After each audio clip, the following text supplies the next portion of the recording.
আইন, বিচার ও সংসদ বিষয়ক মন্ত্রী অ্যাডভোকেট মোহাম্মদ আসাদুজ্জামান এমপি ঝিনাইদহে মঙ্গলবার সাংবাদিকদের সাথে মতবিনিময়কালে বলেছেন, বাংলাদেশের বিচার বিভাগ যতটা স্বাধীন, এত স্বাধীনতা অন্য কোনো জায়গায় খুব কম উপভোগ করে।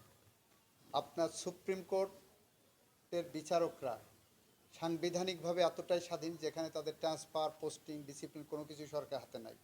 কিন্তু সেই স্বাধীনতার অন্য রূপও আমরা দেখেছি।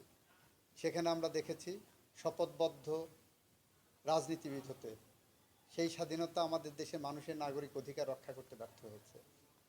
আর আমার দেশে সাবঅর্ডিনেট জুডিশিয়ারিতে জজ সাহেবরা যেটা নিজেদের বিদ্যা বুদ্ধি দিয়ে, নিজেদের প্রজ্ঞা দিয়ে, মেধা দিয়ে যে রায় দেন, সেখানে সরকারের কোনো কিছু করার থাকে না। এবং বাংলাদেশে সরকারই সবচেয়ে বেশি আপনার মামলায় পক্ষ, এবং সরকারই সবচেয়ে বেশি হেরে যায়।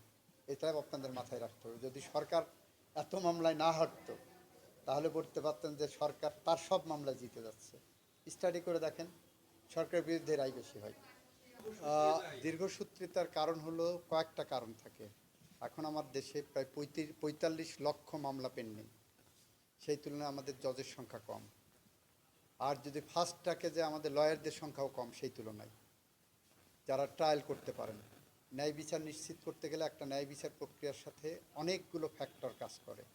যেমন ইতিমধ্যেই আপনারা লক্ষ্য করেছেন, রামিসা হত্যা মামলায় কেউ কেউ বলছেন যে অতি দ্রুত যাচ্ছে, যাতে ন্যায় বিচার ব্যাহত না হয় সেদিকেও খেয়াল রাখতে হবে। তো আমরা সব দিক খেয়াল রেখেই আমরা আমাদের আইনসঙ্গত যেটা কাজ সেটা করে যাচ্ছি। মন্ত্রী আসাদুজ্জামান শৈলকুপা উপজেলা স্বাস্থ্য কমপ্লেক্সের ব্যবস্থাপনা কমিটির সভায় প্রধান অতিথি হিসেবে উপস্থিত ছিলেন। তিনি ব্যবস্থাপনার ক্ষেত্রে বিভিন্ন দিক নির্দেশনা প্রদান করেন।